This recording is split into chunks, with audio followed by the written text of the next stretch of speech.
Καλησπέρα στον κύριο Μπάμπη Καούκη, γραμματέα ΔΑΚΕ των Εφοριακών. Καλησπέρα.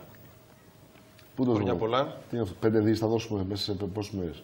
Τώρα θα δώσουμε όλα, τα μοιράσουμε. Θα έχουμε και λοταρία κάνουμε. Θα να βάλουμε και κουλοχέριδες στην εφορία. Να είμαστε καλά να πληρώνουμε. Ο κύριος Μανώλης Γραφάκος, αναπληρωτής γραμματέας προγράμματος της Νέας Δημοκρατίας. Καλησπέρα κύριε Γραφάκο. Χρόνια πολλά. Η κυρία Αλεξάνδρα Σαγρή. Στέλεχος του Πασό, καλησπέρα σας κυρία Σαγρή. Χρόνια πολλά και καλή χρονιά. Και ο κύριος Τάκης Ευαγγελίου, στέλεχος της Ενώσεως Κεντρών. Χαίρετε κύριε Ευαγγελίου, χρόνια πολλά και σε εσάς. Λοιπόν, πάμε 2-11-18. Για δώστε μου λίγο, σας παρακαλώ πολύ. Το τηλέφωνο για το email. Εδώ. Εδώ είμαστε. 2-11-18-610 το τηλέφωνο επικοινωνίας για τις δικές σας παρεμβάσεις. 11 παρά 10 θα ανοίξουμε τις γραμμές. Δεν μου λες. Το email περίμενε κύριε και δεν μου λες, Άκη, πιστεύεις και στον Άγιο Βασίλη? Γιατί? Αφού πιστεύεις σε αυτά που λέει η κυβέρνηση, θα πιστεύεις στον Άγιο Βασίλη.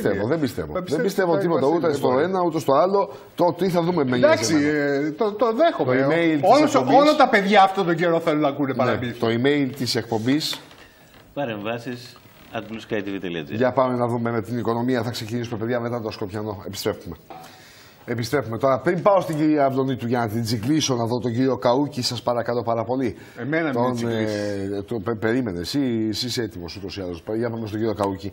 Να δούμε, κύριε Καούκη, μαζί, να κάνουμε ένα λογαριασμό, να δούμε πώς οδεύουμε προς την καθαρή έξοδο. Τι πρέπει να πληρώσουμε τις επόμενες ημέρες που θα είναι ανοιχτά τα ταμεία, μέχρι να αλλάξει ο χρόνος, μέχρι να κάνουμε ποδαρικό στο 2018. Είναι σύνολο 5 δισεκατομμύρια. Ναι. Τώρα έχουμε να πληρώσουμε τον έμφυα. Τέταρτη δόση ή πέμπτη, ανάλογα τον καθένα. Ναι. Τα τέλη κυκλοφορίας. Τα οποία δεν αλλάξανε. Είναι ακριβώς τα ίδια. Μας είχαν πει θα αλλάξουν αυτά, αλλά δεν μπορέσαμε να είναι από τα πολλά που είχαν πει θα αλλάξουν. Τελικά ούτε αυτά άλλαξαν. Είναι ακριβώς τα ίδια. 2 του μηνός μέχρι 2 πρώτου είναι που πρέπει να τα πληρώσουμε, γιατί μετά πάει το διπλάσιο. Δεν το κάνουμε αυτό. Ναι. Είναι οι εταιρείες που πρέπει να αποδώσουν το ΦΠΑ τους. Έτσι. Και είναι και κάποιοι που έχουν κάνει ρυθμίσεις που πρέπει να ακολουθήσουν τη ρύθμισή τους των 100 δόσεων. Γιατί τώρα από πρώτη-πρώτου, έστω και μια μέρα καθυστέρηση να κάνεις τις δόσεις που έχεις των 100 δόσεων, τι χάνεις. Έτσι, αυτό δεν υπήρχε. Είναι νέο μέτρο. Ευνοϊκό για τους ασθενέστερους, έτσι δεν το καταλάβατε. Δηλαδή, αν δεν πληρώσεις. Αφήστε τις μπιχτές τώρα στην κυρία. Αν δεν πληρώσεις τη δόση του έμφυα τώρα μέχρι 31. Όχι του έμφυα. Το έμφυα έχει 0,75 προς αύξηση. Έχει σε ρύθμιση 100 δόσεων που είχε γίνει για επικυβερνήσει του Σαμαρά. Αυτή είναι μια δόση που τηρούν κάποιοι μικρομεσαίοι, αλλά και μισθωτοί και φυσικά πρόσωπα. Αυτή είναι καινούρια. Η Παλαβάνη είχε γίνει. Καινούρια είναι. Το 2015. Είχε ξεκινήσει η Σαμαρά και έγινε. Αν τώρα λοιπόν καθυστερήσεις και μία μέρα, την έχασες. Τι χάνεις αυτή. Τι χάνεις, έτσι. Και σε χάνει και αυτή μαζί. Και σε χάνει και σε αυτή μαζί. Το 2018 πρέπει 951 εκατομμύρια ευρώ να μαζέψουμε από φόρους. Θα αυξηθούν οι έμμεσοι φόροι. Που σημαίνει ότι η μεσαία τάξη ακόμα θα χτυπηθεί, θα φτωχοποιηθεί κι άλλο, άρα θα μεγαλώσουν οι φτωχοί στη χώρα μας. Θα έχουμε φόρους στον ειδικό φόρο κατανάλωση, θα έχουμε 50% μείωση στο επίδομα του πετρελαίου θέρμανσης, θα κοπούν επιδόματα οικογενειακά όπως το τριτέκνον, θα έχουμε κατάργηση το 1,5% ανάμεσα στον παρακρατηθέντα και αναλογούντα φόρο, που σημαίνει και εκεί έχεις μια μείωση, άρα θα έχεις μείωση μισθών και συντάξεων. Οι νέες συντάξεις, οι κύριες του ΟΑΕ τώρα θα είναι σχεδόν 40%, αυτές που θα βγουν τώρα από το 2014 έως σήμερα, που σημαίνει ότι μειώνεται πάλι αυτό, λέμε, το εισόδημα των μικρομεσαίων, άρα δεν θα μπορέσουν αυτοί να ανταπεξέλθουν στις υποχρεώσεις που έχουν, και αν έχουν δάνεια θα γίνει και αυτό τα δάνεια ληξιπρόθεσμα, οπότε θα έχουμε αύξηση των πληστηριασμών. Και από πότε ισχύει, από πότε πρώτου 18 ενεργοποιείται και ο πληστηριασμός και της πρώτης κατοικίας. Πάνω από 500 ευρώ, βέβαια. Πάνω από 500 ευρώ, ναι. Πάνω από 500 ευρώ. Ακόμα και πρώτη κατοικία, έτσι. Μάλιστα. Ακόμα και το μόνο κατάσχετο είναι ο λογαριασμός της μισθοδοσίας, αν το έχεις δηλώσει. Μόνο αυτό με κατάσχετο και είναι 1.000 ευρώ. Όλα τα άλλα. Πάμε τώρα να δείτε πώς παίρνουν οι ευχές στο σιτάρι και τα καλά λόγια. Κυρία Αυλονίτου, εδώ ο λογαριασμός βγαίνει βαρύς πολύ. Και εσείς μας λέτε για καθαρές εξόδους και για ανάσες και για διάφορα έτσι ωραία πράγματα τα οποία προκύπτουν, δεν προκύπτουν. Κοιτάξτε, κύριε Παυλόπουλο, ο λογαριασμός είναι βαρύς για τα 8 χρόνια των μνημονίων. Έτσι, οι Έλληνες πολίτες έχουν κάνει πολλές θυσίες, αλλά με αυτή την κυβέρνηση υπάρχει προοπτική και έξοδος από την Επιτροπή και τα μνημόνια, ώστε από τον Αύγουστο και μετά να μπορούμε πλέον να νομοθετούμε και να κανονίζουμε εμείς οι ίδιοι τα του οίκου μας, πράγμα το οποίο θα γίνει άμεσα. Σήμερα η Υπουργός εξήγηλε και θα διορθώνουμε σιγά σιγά τις αδικίες και θα υπάρχει αύξηση του κατώτατου μισθού, όπως θα υπάρξει και ενίσχυση για αυτούς που χάσανε το ΕΚΑΣ, ώστε να ενισχυθούν ακόμα περισσότερο. Και σας παρακαλώ πάρα πολύ, γιατί αυτά που άκουσα από τον κύριο Καούκη, από τον κύριο Καούκη, δεν ισχύουν. Είναι προπαγάνδα. Να τα πάρω ένα-ένα, προπαγάνδα και ψέματα. Ο ΣΥΡΙΖΑ λοιπόν ότι φτωχαίνει τη μεσαία τάξη, να ξεχάσουμε ότι 1 εκατομμύριο από το 2010 στο 2014, 1 εκατομμύριο άνθρωποι πέρασαν από τα μεσαία τάξη που τα εισοδήματά τους είχαν υπαγάγει σε αυτή την τάξη και πέρασαν στη φτώχεια και τον κοινωνικό αποκλεισμό. Να πω λοιπόν ότι τι άλλο είπατε και τι δεν είπατε εκεί πέρα, που δεν ισχύει τίποτα. Εντάξει. Λοιπόν, όχι, δεν ισχύει τίποτα. Μαύρη προπαγάνδα. Πετυχαίνουμε εκεί που όλοι οι άλλοι αποτύχανε. Μέσα σε αυτά τα στενά, ούτε ένα σωστό δεν είπε. Υπάρχει ψέμα, κύριε. Και θέλω αυτή η καταστροφολογία. Μείναν 40.000 ανέλεκτες υποθέσεις από το ΣΔΟΕ, οι οποίες εσείς αφήσατε ανέλεκτες. Λοιπόν, εμείς τις αφήσαμε. Λοιπόν, φτωχοποιήσατε τη μεσαία τάξη, κόψατε μισθούς και συντάξεις. Ξεχάσανε οι. Γιατί δεν απαντάτε όπως σας λέω. Γιατί αφήσατε. Μιλάμε 2 δις ευρώ χαθήκανε από τις ανέλεκτες υποθέσεις που εσείς διαλύσατε ένα σώμα ικανό. Όλο το σώμα ελέγχου. Λοιπόν, σας παρακαλώ, σταματήστε το ψέμα και τη μαύρη προπαγάνδα. Οι κραυγές δίνουν αδυναμία. Οι κραυγές δίνουν αδυναμία. Αν θέλετε να ακούσετε τα πράγματα με τη σειρά και ηρεμία.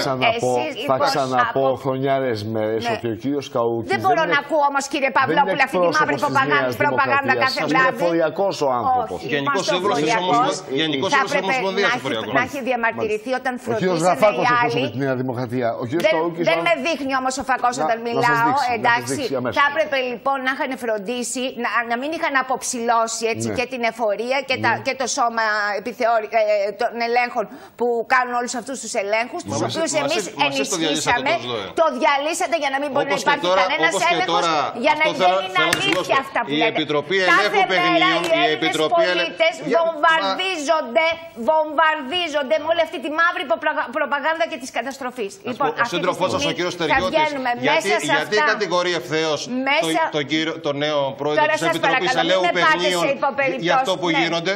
Όχι, κάτσε, κάθε στελέχη μεταξύ τους γιατί επί της προεδρίας του ίδιου του κυρίου Στεριώτη υπήρχαν 24 εταιρείες στοιχηματικές με πάρα πολύ μεγάλα κέρδη και πάρα πολύ μεγάλο τζίρο που δεν πληρώνανε φόρο.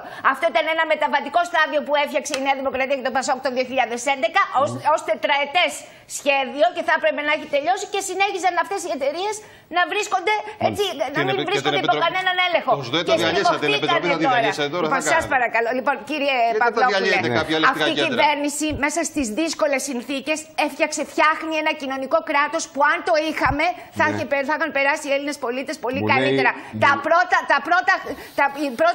πρώτα χρήματα από τον προϋπολογισμό μπήκανε στον τομέα της υγείας που είχε αποψηλωθεί τελείως, είχε καταρρεύσει, μπήκανε στην παιδεία, έτσι, μπήκανε στους βρεφονιπιακούς σταθμούς. Έχουμε την πρόνοια, την παραλάμβαμε από 700 εκατομμύρια και την έχουμε φτάσει στο 1,5 εκατομμύριο με γεύματα, έτσι, με βρεφονιπιακούς σταθμούς που θα φτιαχτούν.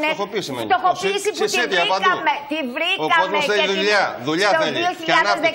Δουλειά λοιπόν που τη μειώσαμε την ανεργία από 7 μονάδες που είχε φτάσει επί Νέας Δημοκρατίας και ΠΑΣΟΚ στο μισό λεπτό, κύριε Παυλόπουλε, στο 27% και στο 60% για τους νέους. Είχαν οι ίδιοι κατεβάσει τον κατώτατο μισθό, τον οποίο εμείς θα τον ανεβάσουμε τώρα στα 22% για όλο τον κόσμο και 32% για τους νέους ανθρώπους. Λοιπόν, σας παρακαλώ, που είχαν φτιάξει τις ελαστικές μορφές εργασίας, τις οποίες πρώτη φορά φέτος το 2017 έχουμε 127.000 νέες θέσεις εργασίας, από τις οποίες το 70% είναι πλήρους απασχόλησης. Λοιπόν, τα βγάζω, το πω τουλάχιστον Σταματήστε, δεν μπορώ να τα ακούω αυτό. Πρωί βράδυ, τηλεοράσεις, ραδιόφωνα, με ψέματα, με προπαγάνδα. Δεν ξέρω. Λοιπόν, ό,τι μπορείτε να φανταστείτε, σας παρακαλώ. Δεν έχετε επιχειρήματα. Παραδώσανε τη χώρα, η Νέα Δημοκρατία την είχα ρίξει στα βράχια και την παραδώσανε με άδεια ταμεία, εντάξει. Και μιλούσαν ότι θα βγουν χωρίς ένα ευρώ να έχουν προς τα έξω ότι θα βγουν. Σας παρακαλώ. Λοιπόν, βεβαίως μιλάμε λοιπόν. Μου στέλνει λοιπόν ένας φίλος οικονομολόγος για να πω στον κύριο Γραφάκο. Αμέσως, ένα λεπτό. Μου λέει η έξοδος από το μνημόνιο, για να είναι καθαρή έξοδος, μου λέει. Θα είναι καθαρή. Πεντακάθαρη θα είναι, γιατί άλλοι πρέπει να συνοδεύεται, μου λέει, από την επαναφορά των αφορολογήτων που καταργήθηκαν και από την κατάργηση των έκτακτων φόρων που επιβλήθηκαν εξαιτίας των μνημονίων. Αλλιώς, μου λέει, δεν έχει νόημα να μιλάμε για έξοδο από το μνημόνιο. Εάν τελειώνει η σύμβαση, αλλά οι θυσίες των πολιτών. Η καθαρή έξοδος, λοιπόν, ακριβώς γιατί πλέον τα ομόλογα έχουν τοποθετηθεί, δανειζόμαστε όπως την εποχή, με επιτόκια όπως την εποχή του 2005 και του 2006. Έχουμε βγει από τη διαδικασία του υπερβολικού ελλείμματος. Έχουμε πλεόνασμα η γενική κυβέρνηση. Το να βγούμε, λοιπόν, έχουμε ένα μαξιλάρι που θα δημιουργήσουμε από μόνοι μας 15 με 17 δισεκατομμύρια και οι φόροι με το πώς πηγαίνει καλά η οικονομία και θα έχουμε ανάπτυξη το 2018, όχι, θα μειώνονται. Είναι το πρώτο μέλημα, ειδικά για τους ελεύθερους επαγγελματίες. Θα αυξάνονται οι μισθοί και όσο προχωράει η χώρα θα ανατάσσεται. Αυτό είναι καθαρή έξοδος και τελειώνω. Όταν αυτοί, μισό λεπτό, όχι, θα την πω αυτή την κουβέντα, κύριε Παυλόπουλε, θα την πω. Αυτοί που μιλάνε για έξοδο με επιστοληπτική γραμμή στήριξη σημαίνει δανεισμός. Σημαίνει μέτρα, σημαίνει μνημόνιο, να βρίσκεται η χώρα συνεχώς μέσα, χωμένη μέσα από το λαιμό και να καθορίζουν οι άλλοι την πορεία μας. Ο κύριος Τουρνάρας, και όχι μόνο λέτε, όσοι απεργάζονται στα σενάρια αποσταθεροποίησης που ο κύριος Τουρνάρας είναι πολύ καλός τραπεζίτης. Είναι πολύ καλός τραπεζίτης, μπλέκεται όμως με την πολιτική. Προσπαθεί να δικαιώσει μια πολιτική η οποία, εν πάση περιπτώσει, έριξε τη χώρα στα βράχια. Βεβαίως αποτυχημένη, να το πούμε αυτό. Έριξε τη χώρα στα βράχια και από την άλλη. Μένω με αυτό το τελευταίο, κύριε Παυλόπουλε. Ναι. Αυτοί που ζητάνε, όλη η αντιπολίτευση, την πιστοληπτική γραμμή σημαίνει να ελέγχεται η χώρα. Να μην είναι μόνη της, να αποφασίζει, να νομοθετεί, να προστατεύει τους αδύνατους, να προστατεύει τις εργασιακές σχέσεις. Εδώ, εσείς φωνάζετε και λέτε ότι έχουν καταστρέψει τη χώρα και την οικονομία και ότι λένε ψέματα, ότι είναι απάτη, φούσκα η ιστορία της καθαρής εξόδου. Μα εδώ παρουσιάζουν ένα σωρό συγκεκριμένα στοιχεία τα οποία δείχνουν, το λένε και οι δανειστές, δεν το λένε μόνο οι κύριοι της συγκυβέρνησης, που λένε παιδιά η Ελλάδα ξαναστέκεται στα πόδια της κτλ.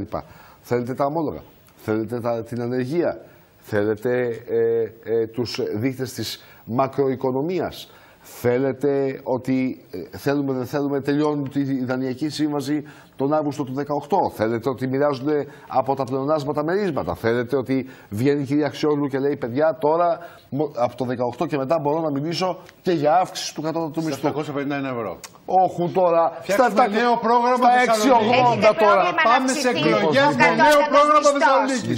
Δεν ασχίζουμε τα μνημόνια, θα βγαίνουμε καθαρά. Παρακαλώ, με αφήνετε να μιλήσω στον κύριο Γραφάκο να ακούσουμε την άποψη και των υπολείπων. Κύριε Γραφάκο, σε μια δημοκρατία κανείς δεν μένει στο περιθώριο. Σε μια δημοκρατία ο κόσμος επιλέγει. Δεν σας αρέσει η δημοκρατία. Και το δημόσιο συμφέρον σκέφτεσαι το μικροπολιτικό σου συμφέρον. Δεν μιλάω για εσάς γενικά. Ναι, μένει στο περιθώριο. Να μιλήσει ο κύριος Γραφάκος ή όχι. Να φύγουμε οι υπόλοιποι. Για ελάτε. Να φύγουμε. Έχουν μείνει με μακάροντα στο σπίτι. Να φύγουμε. Πάμε. Κύριε Γραφάκο, μήπως είστε εγκλωβισμένοι λοιπόν σε μια κινδυνολογία, σε μια στήρα αντιπολίτευση, δεν βλέπετε πουθενά καλό. Και εδώ η κυβέρνηση λέει, παιδιά, μισό λεπτάκι, δεν είναι μαύρα όλα. Δεν είμαστε στο 15 ή στο 14 ή στο 13, στο 12, στο 11, το 10. Είμαστε στο 18 μπαίνουμε τώρα και τελειώνει η ιστορία αυτή. Ορίστε παρακαλώ. Μάλιστα, λοιπόν. Καταρχήν, εμένα με ενοχλεί να ακούω ότι η χώρα ήρθε εδώ λόγω των μνημονίων. Είναι μια... πετάμε στάχτη στα μάτια των τηλεθεατών και των πολιτών, οι οποίοι για ακόμα μια χρονιά, γυρνάει η χρονιά το 2018, αναρωτιούνται πού θα υπάρξει φως και γιατί έχουμε έρθει εδώ που έχουμε έρθει. Πρέπει να αντιληφθούμε, κύριε Παυλόπουλο, ότι η χώρα έχει χάσει το 25% του εθνικού της πλούτου, διότι σταμάτησαν οι ξένες αγορές να μας δανείζουν, προκειμένου τα χρήματα αυτά μέσω του κράτους να τα ρίχνουμε στην οικονομία. Αυτό δεν υπάρχει τώρα. Πρέπει να αντικαταστήσουμε αυτόν τον πλούτο σοβαρά, διότι όσο δεν τον αντικαθιστούμε, θα μένουμε σε αυτό το τέλμα που είμαστε και θα απαντήσω ευθέως στα ερωτήματά σας γιατί είναι τέλμα. Ο μόνος τρόπος οι χώρες σήμερα στο σύγχρονο κόσμο να αντικαταστήσουν τα δανεικά από τη στιγμή που δεν παίρνουν τέτοιους πόρους είναι είτε με εξαγωγές, όπου το ισοζύγιο χειροτερεύει. Λέει η κυβέρνηση ότι αυξηθήκαν οι εξαγωγές. Ναι, αλλά αυξηθήκαν. Ακούστε, μην βιάζεστε. Όχι, δεν βιάζομαι, ούτε θέλω να διακόπτω. Το λέει η ελληνική στατιστική υπηρεσία. Επειδή τα αποτελέσματά μιλάτε με έναν άνθρωπο που είναι πάρα πολύ προσεκτικός όταν λέει νούμερα. Πράγματι οι εξαγωγές αυξήθηκαν, αλλά αυξήθηκαν περισσότερο οι εισαγωγές. Άρα το έλλειμμα της χώρας, το καθαρό ισοζύγιο της χώρας είναι αρνητικό. Έχει μειωθεί όμως το ισοζύγιο αυτό. Έχει μειωθεί δεν το αρνητικό. Ακούτε, αφού σας λέω αυξήθηκε παραπάνω. Δεν με καταλάβατε από το 2014. Έχει μειωθεί αυτό το ισοζύγιο. Είναι έτσι όπως. Εντάξει, δεν ξαναμιλάω. Σας άκουγε υπομονετικά. Ακούστε λοιπόν γιατί έχει μειωθεί το ισοζύγιο. Για να έχετε μια εικόνα. Γιατί εγώ θεωρώ ότι είστε ένας καλόψητος συνομιλητής. Λοιπόν, πάμε λοιπόν να δούμε. Πόσο ήταν. Δεν έχει σημασία πώς ήταν το 2014. Ήταν και πιο ψηλά και το 8 άρα και το 9. Άρα το μειώνουμε σιγά-σιγά. Άρα βελτιωνόμαστε. Χαίρομαι που έρχεστε στα λόγια μου. Δεν θα συνοηθούμε. Χρονιάρες μέρες τώρα. Λοιπόν, δεν το κάνουμε σε μια νύχτα. Δεν καταλαβαίνετε ότι όταν ο κόσμος σταμάτησε να έχει εισόδημα να καταναλώνει, αυτομάτως πέσανε και οι εισαγωγές. Επέρεστε για τις εξαγωγές και θέλω να σας ρωτήσω ευθέως, τι επράξατε εσείς για να αυξηθούν οι εξαγωγές? Αν ακούγαμε την πολιτική σας περί κατώτατου μισθού, ούτε κατά διάνοια δεν θα είχαν αυξηθεί. Ούτε κατά διάνοια. Μα αυτό δεν αυξάνει την εξαγωγή. Όχι, το ξέρω. Οι εξαγωγές αυξηθήκανε λοιπόν, το ισοζύγιο της χώρας επιβαρύνθηκε το 2017 σε σχέση με το 2016. Πάει αυτό, να συνοηθούμε εδώ. Το οποίο είναι ακόμα πιο επιβαρημένο σε σχέση με το 2015. Άρα χειροτερεύει ο ένας πόρος του όλος του συστήματος που θα φέρουμε. Έτσι είναι. Τα νούμερα είναι εδώ. Όχι με το 2015. Λοιπόν, επειδή τα ξέρω τα νούμερα. Και ο δεύτερος τρόπος που οι λαοί αυξάνουν τα εισοδήματά τους, κύριε Παυλόπουλο, κύριε Κουδαλάκη, κύριε Λοβέρδο, είναι οι ξένες, οι απευθείας ιδιωτικές επενδύσεις, οι νέες ιδιωτικές επενδύσεις. 268% έχουν αυξηθεί. Σας το λέω. Από το 2014. Ο ακαθάριστος λοιπόν σχηματισμός κεφαλαίου στη χώρα αυξήθηκε μόλις κατά 400 εκατομμύρια. Γι' αυτό επέρεται η κυβέρνηση. Και έρχομαι λοιπόν εγώ και ρωτώ. Ο πλούτος της Ευρώπης αυξάνει με 2-3% το χρόνο. Ο κόσμος πάει με τρομερούς ρυθμούς ανάπτυξης. Τα επιτόκια είναι κοντά στο 0 και εμείς φέραμε 500 εκατομμύρια παραπάνω, τα οποία σας θυμίζω ότι είναι τα υπολείμματα του Όλθ, είναι τα υπολείμματα της Fraport, είναι αυτά τα οποία τα πολεμάγατε. Άρα λοιπόν τίποτε πρακτικά δεν έχετε κάνει για να αυξηθεί το εισόδημα της χώρας. Απόδειξη αυτού μεγαλύτερη δεν υπάρχει, ότι τα εισοδήματα που έχουν δηλώσει οι Έλληνες πολίτες επί θητεία σας ήταν 76 δις το 2014, 75 δις το 2015, 73 δις το 2016. Άρα λοιπόν οι Έλληνες πολίτες δηλώνουν εισοδήματα λιγότερα, που δείχνουν πάρα πολύ απλά ότι το πράγμα πάει από το κακό στο χειρότερο. Το φορολογικό σας μείγμα, είπε κάτι ο κύριος Καούκης, δεν το προσέξατε.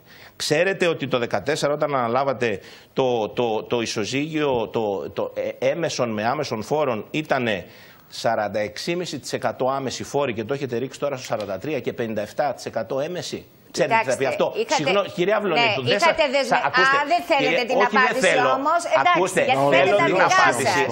Θα ήταν πιο ωραίος ο διάλογος αν μαθαίναν οι Έλληνες πολίτες τι ακριβώς γινόταν. Εγώ καλός ή κακός έχω ένα συγκεκριμένο τρόπο συμπεριφοράς. Ακούω το συνομιλητή μου.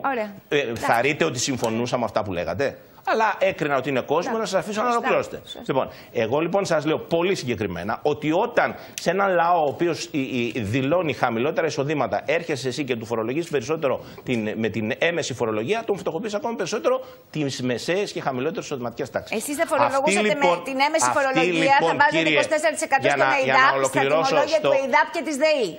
Πόσες φορές σας είπα ότι δεν μπορούμε να συνεννοηθούμε. Συγγνώμη, για να μαθαίνει ο κόσμος. Είχατε δεσμευτεί με το Μέλ Χαρδούβελη, θα βάζετε 24% ΦΠΑ στα τιμολόγια της. Το ΦΠΑ ήταν 23% ανώτατο, στο 13%. Δεν μπορούμε επιτέλους να λέτε ό,τι θέλετε το 2014. Το 2014 ο ανώτατος συντελεστής ΦΠΑ ήταν 23%. Εσείς το κάνατε το 2015. Παρακαλώ.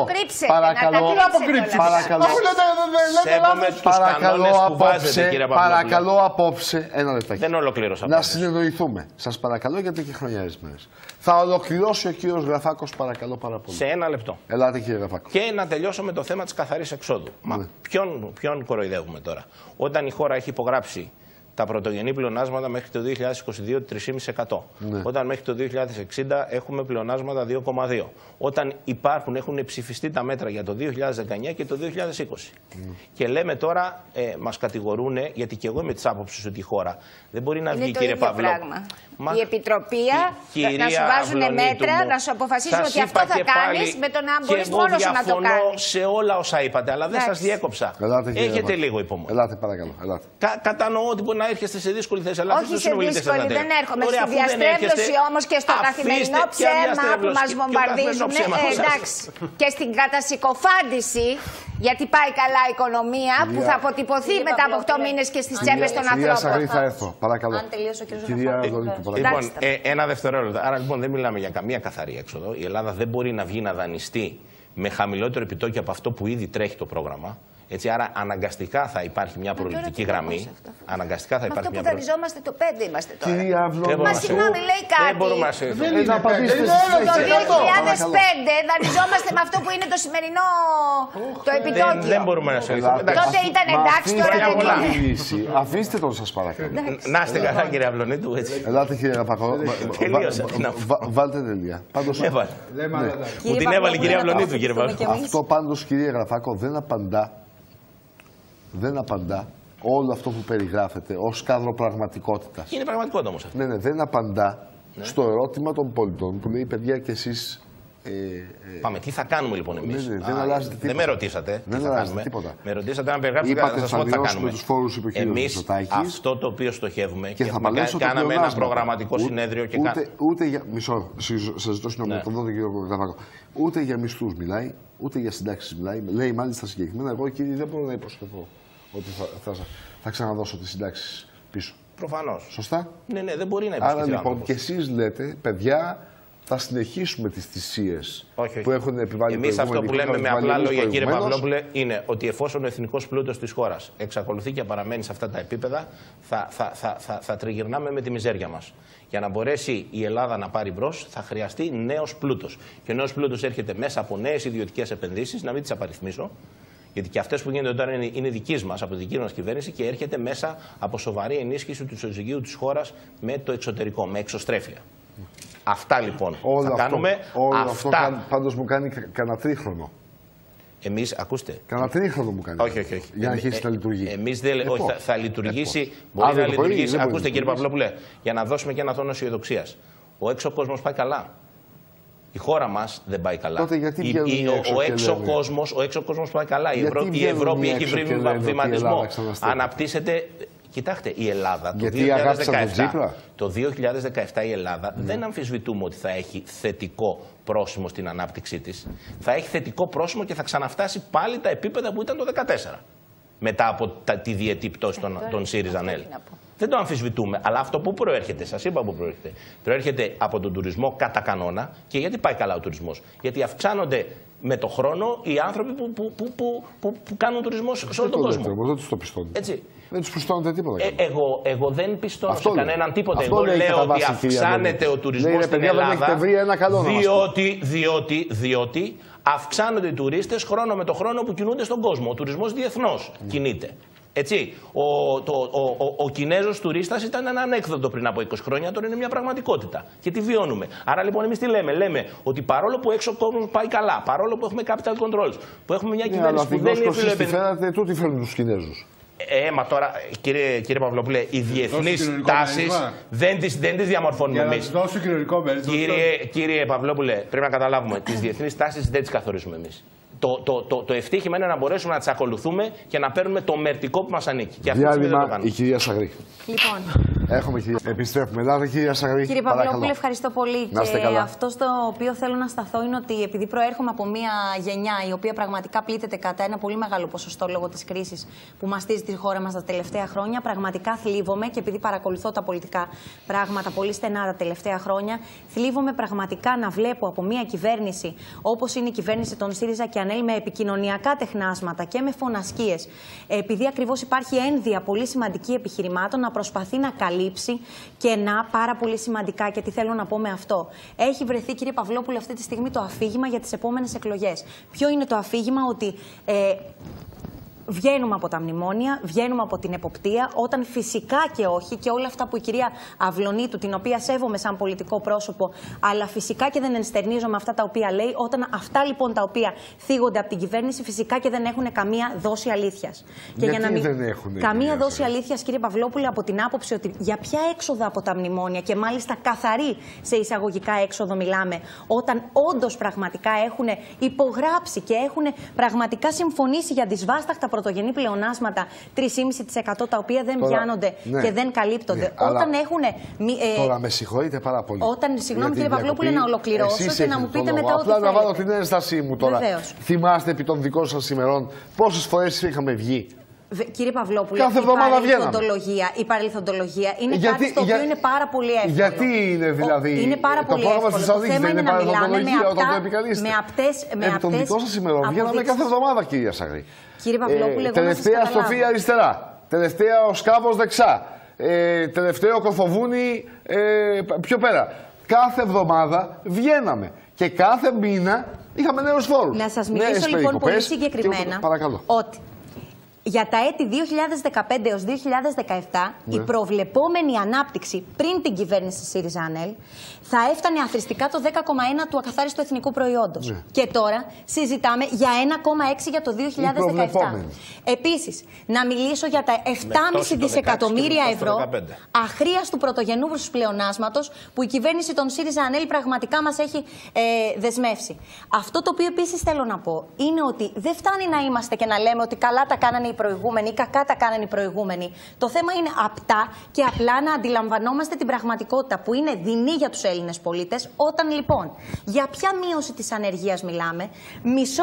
Να σας πω ακριβώς με τα στοιχεία, 1 στις 2 προσλήψεις είναι μερικής απασχόλησης. Να σας πω ότι μισό εκατομμύριο Έλληνες πληρώνονται με 450 ευρώ. Αν ζουν με 450 ευρώ. Δεν το έφτιαξε ο ΣΥΡΙΖΑ. Επειδή μιλάνε, κύριε Παυλόπουλε, για μείωση της ανεργίας. Όταν μιλάμε για μείωση της ανεργίας, θέλω να βάλουμε και τη μερική απασχόληση μέσα, η οποία έχει αυξηθεί. Θέλουμε να μιλήσουμε για το 4,5, κύριε Παυλόπουλε. Ότι είναι περισσότερες θέσεις πλήρους απασχόλησης. Άλλο με ποιους μισθούς. Με ποιους μισθούς να το δω. Κύριε Παυλόπουλε, 60-40 είναι. Κύριε Παυλόπουλε, αν έδειξε αυτό το κλάσμα. Να μιλήσω, θα σας απαντήσω σε όλα. Παρακαλώ. Είναι πολύ απλό. Σε ποιο τομέα γίνονται προσλήψεις? Σε ποιο τομέα? Άκουσα με πολύ σεβασμό και θέλω να με σεβαστείτε. Αφήστε την κυρία Σαγρή να ολοκληρώσει. Με πολύ σεβασμό σας άκουσα και επειδή όταν έχει κάποιος μία ροή λόγου και εκείνη τη στιγμή διακόπτεται, νομίζω ότι είναι πολύ λάθος. Όταν λοιπόν μιλάμε για μισό εκατομμύριο, αυτή τη στιγμή Έλληνες που πληρώνονται με 450 ευρώ, που δεν ζεις με 450 ευρώ. Όταν μιλάμε για 4,5 εκατομμύρια Έλληνες που δεν μπορούν να ανταποκριθούν στις φορολογικές τους υποχρεώσεις. Μιλάμε λοιπόν για μια επιτυχία μιας κυβέρνησης η οποία καφιέται ότι έχει κάνει τι αυτή τη στιγμή 2,5 χρόνια. Για ποιο πράγμα λοιπόν, κυρία Αυλωνίτου, καφιέστε? Για τα capital controls που όντως αυτή τη στιγμή δεν έχουν αρθεί, όταν αρχές του 2016 λέγατε ότι θα είχαν σταματήσει. Για ποιο πράγμα είστε περήφανοι? Για αυτή λοιπόν τη δίθεν μείωση της ανεργίας που δεν είναι πραγματικά αντικειμενική. Επίσης, καφιέστε για το γεγονός ότι μειώσατε τις δαπάνες στην υγεία. Μιλήσατε πριν για κοινωνική πολιτική και κοινωνική πρόνοια, που είναι πραγματικά το μείζον θέμα για την ευημερία ενός κράτους. Έχετε μειώσει τις δαπάνες στην υγεία και με τον προϋπολογισμό του 2018. Βεβαίως είναι έτσι. Βεβαίως οι επιχορηγήσεις μειώνονται στον ΕΟΠΗ κατά υπάρχει ένα πλεόνασμα για να μην δημιουργεί υπερπλεόνασμα. Σας παρακαλώ, όπως δεν σας διακόπτω. Δεν είναι έτσι. Μιλήσατε για κοινωνικό κράτος. Μιλάτε συνεχώς για κοινωνική πρόνοια.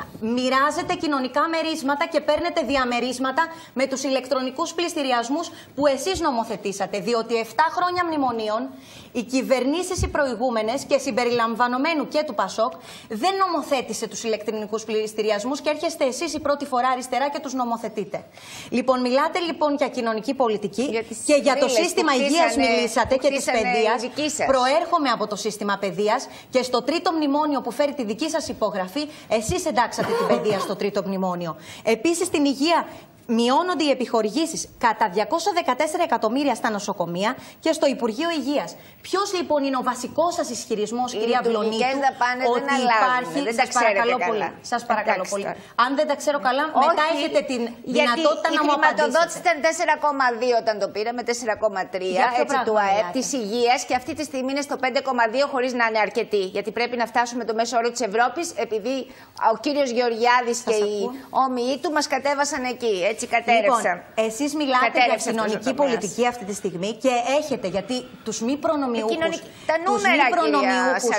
αναφέρετε, τους μη προνομιούχους αναφέρετε στην πολιτική σας, αλλά είναι για τους είχατε ξεχάσει, δεν υπήρχε. Όχι, εμείς δεν τους είχαμε ξεχάσει, κυρία Βλονίτου, γιατί η προστασία της πρώτης κατοικίας, η προστασία της πρώτης κατοικίας, της λαϊκής κατοικίας, όπως λέτε, επί Πασόκ έγινε. Ο νόμος Κατσέλη, τον οποίο συνεχώς λέτε, ήταν αναβαθμίστηκε και θα παραταθεί, αν δεν το ξέρετε, κύριε Παυλόπουλε. Σας παρακαλώ, τώρα κύριε Παυλόπουλε, μιλάει η κυρία Βλονίτου ή εγώ? Σας ευχαριστώ. Επειδή λοιπόν μιλάτε συνεχώς με στοιχεία και θέλετε να μιλάμε με στοιχεία και να είμαστε αντικειμενικοί, και εγώ πραγματικά πιστεύω στο διάλογο και θα ήθελα να σας ακούσω. Ας μιλήσουμε λοιπόν για την μείωση του επιδόρματος θέρμανσης, για τις νέες περικοπές στο ΕΚΑΣ και για την προνομοθέτηση των μέτρων το 2018-2019 που ακούστηκε να βγαίνουμε από το μνημόνιο και να έχουμε προνομοθετήσει μέτρα για το 2019 και το 2020. Καμία χώρα, κυρία Βλονίτου, αυτή τη στιγμή... Έχουμε και αντίμετρα, ξέρετε, που τα έχουμε φέρει και πιο μπροστά. Τώρα θυμηθήκατε και τα αντίμετρα. Λοιπόν, εγώ αυτή τη στιγμή, σαν νέος άνθρωπος, έχω να η πω προληπτική γραμμή στήριξης μέτρα συνεπάγεται. Ορίστε. Η προληπτική γραμμή στήριξης μέτρα συνεπάγεται. Προφανώς. Δηλαδή, δεν έχουμε μέτρα ψηφισμένα, κύριε Παυλόπουλε. Εδώ είμαστε μία ή άλλη. Οι κύριοι της συγκυβέρνησης λένε, παιδιά, εμείς τα προνομοθετήσαμε και αναδεχόμαστε και σηκώνουμε το πολιτικό κόστος για την προνομοθέτηση την οποία εξορκίζαμε. Ξέρετε τον εκβιασμό του Δουνουτού και γιατί έγινε, έτσι. Εσείς από εκβιασμούς από τίποτα. Οι προηγούμενοι το κάνανε με την καρδιά. Ναι, βέβαια, οι προηγούμενοι το κάνανε με την καρδιά τους. Πηγαίναν στον Δουνουτού και λέγανε δώσε και εμένα να υπογράψω. Λοιπόν, δώσε και άλλα να υπογράψω. Αλλά άλλα μέτρα δεν υπάρχουν. Μόνο εσείς εκβιαστήκατε. Οι προηγούμενοι δεν εκβιάστηκαν ποτέ. Ωραίο είναι αυτό το φρούτο. Τροπικό. Όμως, κυρία Σαγρίμου, εδώ οι κύριοι της κυβέρνησης λένε, παιδιά, τα ξορκίζαμε, τα καταγγέλαμε, τα αφορίζαμε, τα αποκλείαμε, τα προνομοθετήσαμε. Άρα λοιπόν την έχουν πάρει την πολιτική γραμμή στήριξης. Την έχουν προνομοθετήσει. Με περικοπές συντάξεων περαιτέρω, με μείωση του αφορολογικού. Ακριβώς, εφόσον λοιπόν την έχουν προνομοθετήσει. Τι νόημα έχει λοιπόν να μιλάμε για πολιτική γραμμή, για παραπάνω μέτρα? Δεν φτάνουν αυτά που έχουν προνομοθετήσει. Όταν θα βγούμε από τα μνημόνια, θα δείτε και τη συνέχεια. Τα πάντα είναι υποδιαπραγμάτευση μετά όταν ορίζεις τον εαυτό σου και όταν είσαι εντάξει με τους ισοσχετικούς. Όχι, κύριε Παυλόπουλε, δεν το ξέρω αυτό. Εάν εγώ είμαι δεν ισχύει αυτό. Τι θα πάρετε πίσω το αφορολόγητο ή την περικοπή των συντάξεων? Θα τους πείτε τώρα εγώ έχω πάρει τα κλειδιά, δεν εφαρμόζω αυτό που ψήφισα. Δεν έχω ολοκληρώσει. Ολοκληρώνω για να μιλήσουν και οι υπόλοιποι και να μην μιλάμε πάνω ο ένας στον άλλο. Αυτό λοιπόν το οποίο θέλω να πω είναι ότι προφανώς και η δήλωση της κυρίας Αυλονίτου είναι αυτή τη στιγμή νομίζω χαρακτηριστική. Δεν βγαίνουμε λοιπόν, διαπραγματευόμαστε ότι θα βγούμε. Άρα μην το αναφέρουμε. Νομοθετούμε μόνοι μας. Δεν καταλαβαίνετε τη διαφορά από το να βγεις στο πρόγραμμα και από το να νομοθετούν οι άλλοι για σένα και να σου επιβάλλουν μεταρρυθμίσεις που οι ίδιοι θέλουν. Αυτό δεν το καταλαβαίνετε. Θέλετε να συνεχιστεί να υπάρχει. Με όρους αλήθειας. Δηλαδή, πείτε μου μια νομοθέτηση που θέλετε να κάνετε, δηλαδή πραγματικά. Που δεν σας αφήνουν. Τελειώνοντας και κλείνοντας, στην επόμενη τοποθέτησή σας, στη δευτερολογία σας, εκτός από αυτά τα οποία είστε περήφανοι για τα 2,5 χρόνια διακυβέρνησης, να μας πείτε παρακαλώ πάρα πολύ. Ξέρετε, δεν λαιλατίσαμε το δημόσιο χρήμα εμείς και δεν δεν μας κρατάει κανείς, έτσι, δεν βουτήξαμε μες στο μέλι. Και αυτό που λέτε συνέχεια ότι πολλά στελέχη σας που είναι και φυλακή κιόλας. Εντάξει, σας παρακαλώ. Για το χώρο γι' αυτό μπορούμε και τα κάνουμε. Σεβόμαστε κι εμείς τους συνομιλητές του χώρου σας, έτσι και εσείς θα σέβεστε και το δικό μας χώρο και όλα όσα έχει προσφέρει. Και από εκεί και πέρα. Μας έβαλε στα μνημόνια. Επειδή οι ερωτήσεις προς το πρόσωπό σας είναι πολλές, εγώ λοιπόν έχω κάνει αρκετές και θέλω να πω στον ελληνικό λαό ότι πρέπει αυτή τη στιγμή, σαν Δημοκρατική Συμπαράταξη, εμείς τι λέμε. Εθνική γραμμή διαπραγμάτευση στα βασικά ζητήματα. Να καθίσουμε όλοι μαζί σε ένα τραπέζι και στα πολύ σημαντικά ζητήματα να μπορέσουμε να βρούμε λύσεις. Έχουμε καταθέσει σχέδια νόμου για τον πληστηριασμό, για τους πληστηριασμούς, για την προστασία της πρώτης κατοικίας. Μου στέλνει πάντως ένας φίλος, κυρία Σαγρή, ένα λεπτό και το λέτε, ότι από 1η Πρώτου, με συγχωρείτε πάρα πολύ, από 1η Πρώτου του 2018 όλα τα δάνεια κοκκινίζουν και από εφορία θα έχουμε ηλεκτρονικούς πληστηριασμούς, άρα πιο κράτος κοινωνικής πρόνοιας, αφού οι τράπεζες και στα ενήμερα δάνεια θα κάνουν ηλεκτρονικούς πληστηριασμούς, ενώ το δημόσιο θα ξεκινάει η διαδικασία από τα 500 ευρώ. Αυτό μου λέει. Άνθρωπος ο οποίος ασχολείται με αυτή την ιστορία. Με τα κόκκινα δάνεια, για τα κόκκινα δάνεια υπάρχει συγκεκριμένη πρόταση της Δημοκρατικής Συμπαράταξης, κύριε Παυλόπουλε, και όσον αφορά και τα σχέδια νόμου που καταθέτουμε και θα είναι πολλά από εδώ και πέρα, περιμένουμε από την κυβέρνηση να τα δεχτεί. Είναι στην σωστή κατεύθυνση και περιμένουμε μια άλλη στάση. Ο κύριος Ευαγγελίου, παρακαλώ. Κατεύθυνση. Ορίστε, κύριε Ευαγγελίου. Καλησπέρα σας. Καλησπέρα, χρόνια πολλά. Ακούω χρόνια πολλά. Ακούω την κυρία Αυλωνίτου να μιλάει για την ανάπτυξη και για τα έξοδα από τα μνημόνια. Για επενδύσεις που έχουν γίνει, για επενδύσεις που έρχονται και όλα αυτά τα σχετικά και τα άσχετα. Θέλω να μας πει, κυρία Αυλωνίτου, πού έχει δει μια ανάπτυξη, μια επένδυση σοβαρή που έχει γίνει στη χώρα μας τα τελευταία 2 χρόνια. Μας πει μια επένδυση σοβαρή. Καμία επένδυση δεν έχει γίνει στην Ελλάδα. Όλοι ποντάρουν στον τουρισμό. Μόνο ο τουρισμός ό,τι κάνει. Καμία άλλη επένδυση δεν έχει γίνει. Ένα σοβαρό έργο είχε έρθει, ήταν να έρθει η επένδυση του ελληνικού και αυτή έχει φρενάρει.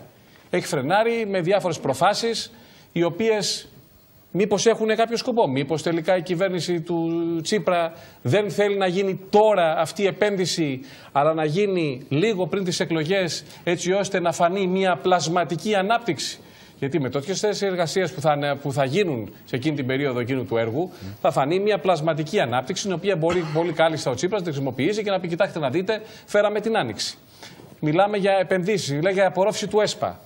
Πού έχει απορροφηθεί, πού έχει πάει το ΕΣΠΑ, ποιος το έχει πάρει.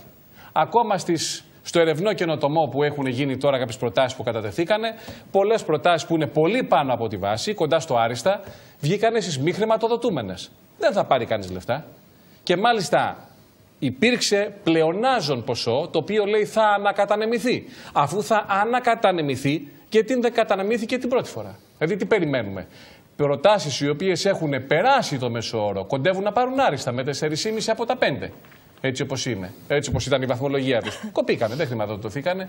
Αυτή είναι η ανάπτυξη και απορρόφηση του ΕΣΠΑ, ή μήπως κάποια από τα κονδύλια του ΕΣΠΑ μένουν στο ταμείο του κράτους, έτσι ώστε να λένε: κοιτάξτε να δείτε, έχουμε και χρήματα και έχουμε και πλεονάσματα. Πώς αλλιώς θα βγουν από όλα αυτά τα πράγματα. Πόσες επενδύσεις έχουν γίνει από τον αναπτυξιακό νόμο? Έχουν υλοποιηθεί, έχουν. Καμία. Καμία δεν έχει γίνει. Αυτό λέω. Καμία. 2 χρόνια, καμία. Καμία. Όλα ακούμε απορροφήθηκε το ΕΣΠΑ. Πού έχει πάρει. Πείτε μου εσείς ένα έργο τα τελευταία 2 χρόνια που έχει πάρει ΕΣΠΑ. Και μάλιστα έχει εκταμιευθεί. Ή τα περισσότερα μένουν, τι κάνουνε. Βγαίνει το ΦΕΚ, σου λένε ότι θα πάρεις τα χρήματα μέσω τράπεζας. Ποτέ τα χρήματα δεν εκταμιεύονται, αναγκάζεσαι και εξοφλείς τα χρήματα και μπαίνεις στο δάνειο χειρότερα. Λέτε ότι θα επιδοτήσετε. Μισό λεπτάκι. Λέτε ότι θα επιδοτήσετε τους νέους επιχειρηματίες. Οι νέοι επιχειρηματίες. Παρακαλώ. Και αυτοί τα πήραν τα λεφτά. Ποιοι τα πήραν τα λεφτά? Οι καθηγητές που ήταν στα σχολεία, οι αναπληρωτές, που είχαμε full καθηγητές και ήταν η πρώτη φορά σε κυβέρνηση που παρουσιάστηκαν. Αναπληρωτές είναι να πάρουν τα λεφτά τους. Είναι από πρόγραμμα του ΕΣΠΑ όμως, για να μπορούμε, βεβαίως είναι από πρόγραμμα, αφού δεν μπορούσαμε να προσλάβουμε. Οπότε τα χρήματα αντί να πάνε εκεί να πάνε, τα κρατήσατε και να πάνε στους αναπληρωτές. Δεν σας αρέσει, σας λέω ένα απλό. Από τι υλοποιήθηκε από το ΕΣΠΑ. Σας εξηγώ τι λέτε. Αυτοί λοιπόν έχουν πληρωθεί. Άρα πήρανε τα ΕΣΠΑ και αντί να πάνε αλλού πήγαν στους αναπληρωτές. Ο κύριος Ευαγγελίου μιλάει για την ανάπτυξη, μιλάει για τις επενδύσεις και την απορρόφηση και τη διάθεση των κονδυλίων του ΕΣΠΑ. Πώς τελειώσαν. Πολλά προγράμματα έχουν ακυρωθεί. Ήταν 30 χρόνια και φτιαχνόντουσαν. Και φτιαχνόντουσαν. Τώρα τέλειωσαν. Μαζί σας παρακαλώ. Με 500 εκατομμύρια που παρέδωσε το έργο. 700 εκατομμύρια λιγότερα μετά τη διαπραγμάτευση. Όχι καπέλο. Καπέλο 500 εκατομμύρια. Όχι καπέλο. Καπέλο 500 εκατομμύρια. Θα βουλιάξουμε. Η σύμβαση. Μειώσαμε την καθόλου. κάνετε λάθος. 700 ολόκληρα εκατομμύρια. Εδώ θα φωνάζω κι εγώ. Θα φωνάζω κι εγώ τώρα. Διότι ζητήσανε ένα 200 ζητήσαν οι εργολάβοι. Ζητήσαν ένα 200 οι εργολάβοι. Όταν βγήκατε και κάνατε μετά τους ρίξατε στα 500 και κάνετε τους έξυπνους. 500 εκατομμύρια παραπάνω μας ζητήσατε. Σας παρακαλώ κύριε Γραφάκο, έτσι. Που πληρώναμε δρόμους που δεν βλέπαμε. Κύριε Γραφάκο, ναι, αλλά δεν θα την πυροβολείτε όλοι μαζί. Σας παρακαλώ πάρα πολύ. Αυτό με συγχωρείτε πάρα πολύ. Γιατί μετά όταν να απαντήσει. Η εθνική οδός παραδόθηκε και έκλεισε από τα χιόνια. Η εθνική οδός παραδόθηκε επί των ημερών σας. Το έτος. Ναι. Ξέρετε τι χρονολογία έχουμε. Έκλεισε από τα χιόνια. Ποιο θέμα. Ναι, αλλά παρενέβη ο εισαγγελέας για τη διαχείριση του δρόμου. Ήταν η ικανή κυβέρνηση που μας έριξε στα βράχια, που μας έβαλε στα μνημόνια, που δεν τέλειωσε την πέμπτη αξιολόγηση, που παρέδωσε άδεια ταμεία και ήρθαν οι άχρηστοι, που ξαφνικά η οικονομία πάει καλά. Πού πάει καλά. Εδώ ο κόσμος δεν μπορεί να βγει έξω να κάνει το οτιδήποτε. Δεν έχει δουλειές. Δουλεύει με 10 ευρώ την ημέρα. Ξέρετε πώς θα ήταν αλλιώς. Για πείτε μας. Πώς θα ήταν, πώς θα είμαστε μέσα στα μνημόνια και δεν θα βγαίναμε ποτέ. Τώρα είμαστε έξω από τα μνημόνια. Λοιπόν, βγαίνουμε, τελειώνουμε. Αυτό ενοχλεί τον Αύγουστο του 2018. Ελάτε παρακαλώ. Ξέρετε ότι μέχρι για 99 χρόνια έχουμε υπογράψει υπερκόφτη. Ελάτε σας παρακαλώ. Εσείς πουλούσατε στο ΤΑΙΠΕΔ, όχι εσείς, έτσι, η συγκυβέρνηση είχε στο ΤΑΙΠΕΔ ότι και πει χωρίς να το ξέρει ούτε Υπουργός Οικονομικών. Τώρα έχουμε βάλει όπως το γαλλικό μοντέλο την περιουσία του ελληνικού δημοσίου και την αξιοποιούμε, όχι την πουλάμε. Την εκποιείτε, δεν την αξιοποιείτε. Όχι, δεν την Πώς την αξιοποιείτε, για πείτε την αξιοποίηση που δεν κάνει. Όπως στη Γαλλία, πείτε μου μία αξιοποίηση που δεν κάνει. Και διορίζανε διοικητικά συμβούλια. Μία αξιοποίηση που έχετε κάνει. Κύριε Ευαγγελίου, βάλτε μια τελεία. Θέλω να μου πει μια τελεία. Μία ερώτηση. Μία αξιοποίηση που δεν κάνει με την περιουσία του ελληνικού δημοσίου. Την κρατώ. Θέλω ο κύριος Καούκης μία φράση και να πάω στους δύο συναδέλφους μου για να πάμε στις γραμμές. Ελάτε κύριε Καούκη. Μια και μιλήσαμε για προγράμματα ΕΣΠΑ τα οποία λένε ότι τα υλοποιούν για την εκπαίδευση. Ο κύριος Χαρίτσης απόψε. Δύο χαρακτηριστικά παραδείγματα από τη στιγμή που τρέχουν και μιλάμε τώρα έχει ως μήκη σκανδάλου. Να σας πω. Ο κύριος Χαρίτσης απόψε βγήκε στη δημόσια τηλεόραση και δεν μπορώ να ακούω να μας βρουν και σκάνδαλα. Θα σας το πω τώρα όμως. Έτσι, δεν το ανέχομαι πια αυτό. Δεν το ανέχομαι. Δεν ξέρω αν είναι. Η δικαιοσύνη θα το δείξει. Δεν είμαστε ίδιοι. Έχει πάει σε δικαιοσύνη το θέμα. Δεν είμαστε ίδιοι. Κύριε Καούκη, όπως αυτό που το... Παρακαλώ, ένα λεπτό να το ρωτήσω. Κύριε Καούκη, ο κύριος Χαρίτσης απόψε βγήκε στη δημόσια τηλεόραση και παρέθεσε στοιχεία. Να το δω τον κύριο Καούκη, σας παρακαλώ. Παρέθεσε στοιχεία για την υψηλή κορυφαία απορροφητικότητα του ΕΣΠΑ. Και μάλιστα είπε ότι παιδιά για 3 χρονιές και μάλιστα οι άλλοι παίρνουν παράδειγμα από εμάς. Έτσι είπε ο Χαρίτσης, ο αρμόδιος υπουργός. Λέει ψέματα. Εγώ ένα παράδειγμα να σας πω τώρα. Μιλάμε για 13 περιφέρειες, 60 εκατομμύρια ευρώ που αφορούν εκπαίδευση και συμμετέχουν οι πανελλήνιες ομοσπονδίες σε αυτό. Αυτή τη στιγμή είναι στο Συμβούλιο της Επικρατείας και μιλάνε οι σύλλογοι για παρατυπίες και θέματα που δεν έχουν γίνει σωστά. Και μάλιστα βγήκε εισαγγελική παραγγελία τον Αύγουστο και σε 10 μέρες ξαναήρθε πίσω, έτσι. Εδώ μιλάμε τώρα. Αμέσως, κυρία Σαγρίνη, και καθηγητές, εγώ σας λέω για το ΕΣΠΑ των 13 περιφερειών που αφορά πανελλήνιες ομοσπονδίες, το οποίο έχετε παγώσει από το 2016, όπως και το πρόγραμμα πάλι της περιφέρειας Αττικής, 5,5 εκατομμύρια ευρώ, το οποίο ακυρώθηκε και δεν ξέρω το λόγο γιατί δεν ακύρωσε η κυρία Δούρου. Παρακαλώ, βάλτε μία τελεία. Έλα κύριε Γιώργο, κύριε Γιάννη, για να πάμε στους τηλεφωνικούς. Θα σας πω λίγο για την αγορά που έχει πολύ σημαντικό. Να μας το πείτε μετά για την αγορά σας παρακαλώ. Ευχαριστώ. Ορίστε. Έλα κύριε Γιώργο. Εγώ μόνο μία φράση θα πω. Για πολλωστή φορά ακούω μια αντιπαράθεση στην οποία δεν μπορούμε να συμφωνήσουμε ούτε σε στοιχεία ούτε σε. Δεν υπάρχει βάση συζητήσεως. Ο ένας λέει αυτά, ο άλλος λέει τα άλλα. Ο ένας ισχυρίζεται τον παράδεισο, ο άλλος την κόλαση. Και στο διατάφτα της ιστορίας, επίσης δεν μπορώ να καταλάβω όλοι οι παριστάμενοι στο τραπέζι. Τη μεταμνημονιακή εποχή πώς την οραματίζονται. Δηλαδή θα είναι μια εποχή στην οποία δεν θα λογοδοτεί η χώρα. Είμαστε όλοι αντιμνημονιακοί στο τραπέζι για να καταλάβω, γιατί συνήθως αισθάνομαι μοναξιά. Είναι κανείς, και μιλάω ως εκπρόσωπος κόμματος, διαθετημένος να πάει σε μια ρήξη με την Ευρώπη, ώστε να πάψει να υπάρχει πρόγραμμα λιτότητας ή τέλος πάντων ο ρόλος της Ελλάδας να είναι αυτός που φαίνεται μέχρι σήμερα να είναι προσχεδιασμένος.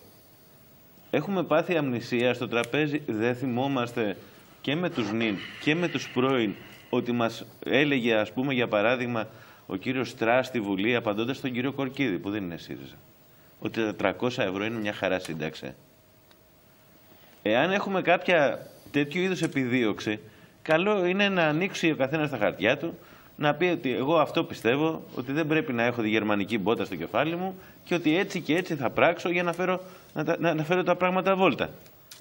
Αντιθέτως, συζητάμε σαν να είναι οι καλοί και οι κακοί, σαν να είναι σε δύο διαφορετικές πλευρές δηλαδή, ενώ όλοι είναι στην ίδια πλευρά επί της ουσίας. Μνημόνιο εφαρμόζουμε και μνημόνιο θα εφαρμόζουμε αενάως, χωρίς να το βαφτίσουμε μνημόνιο, να το λέμε υβρίδιο, να το λέμε δεν ξέρω εγώ πώς, ηλεκτρικό, τι θα είναι. Ένας ορλομαδίας όμως θα είναι, όπως και αν τον περιγράψει κάποιος. Εγώ θέλω να πω κάτι το οποίο είναι πολύ σημαντικό μετά και τις σημερινές δηλώσεις του Υπουργού Εργασίας, η οποία άφησε να εννοηθεί ότι ακόμα θα αυξηθεί και ο κατώτατος μισθός, όπως έλεγε ο ΣΥΡΙΖΑ πριν από το 2015. Εδώ πέρα πρέπει να πούμε ορισμένα πράγματα, γιατί είναι σαφές πλέον πώς διαμορφώνεται το σκηνικό. Πράγματι, τον Αύγουστο του 2018 τελειώνει η τρίτη δανειακή σύμβαση που συνήψε το ελληνικό δημόσιο με τους δανειστές μας, τους Ευρωπαίους και το ΔΝΤ. Τελειώνει. Με τους Ευρωπαίους, όχι με το ΔΝΤ, δεν είναι άλλη σύμβαση. Τελειώνει τον Αύγουστο του 2018. Στο μυαλό του όμως ο Έλληνας, ως μνημόνιο, δεν λέει τις δανειακές συμβάσεις.